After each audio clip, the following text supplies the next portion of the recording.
ارباب علم و دانش، یہ شمع رسالت کے پروانے، بستان نبوت کے مہکتے پھول جب گھر سے فقط اس لیے نکلتے ہیں کہ علم حاصل کر کے اپنے جسم کو راحت پہنچائے، تو پھر سر پر تپتی دھوپ، پاؤں تلے جلتی زمین، سینے پہ بھاری پتھر، ہاتھ میں ہتھ کڑی اور گلے میں توق پہن کر وہ علم حاصل کرتے ہوئے نظر آتے ہیں۔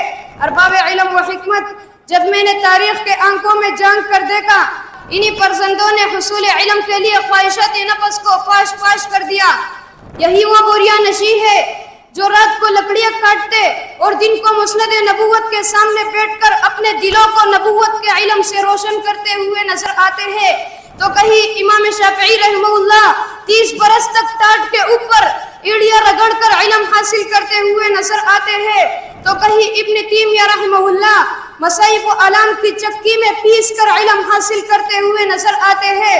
سامعین محترم، یہ طالب علم ہی اسلام کی وہ پنچھی ہے جنہوں نے تشنگان دشت ضلالت کو سیراب کر کے مردہ دلوں میں روح حیات کو پھونک دیا، پتھروں اور بیابانوں میں پھولوں کو اگایا، زندگی کی اجڑی مانگ میں ستاروں کی موتی اور کہکشاں کے حسن کو چمکایا۔ حضرات محترم، نرم بستر پر انسان سکون کی نیند سو کر اپنے جسم کو راحت کو پہنچا سکتا ہے، مگر علم حاصل نہیں کر سکتا۔ اے سی لگا کر گرمی کی شدت کو کم کر کے اپنے جسم کو راحت کو پہنچا سکتا ہے، مگر علم حاصل نہیں کر سکتا۔ حصول علم کے لیے ایک سمندر سے دوسرے سمندر تک، ایک بر اعظم سے دوسرے بر اعظم تک در بدر کی خاک چاننا پڑتی ہے۔ یہ بات حقیقت ہے، جس کو موتیوں کی طلب ہو اس کو دریا میں غوطہ زنی کرنا پڑتی ہے۔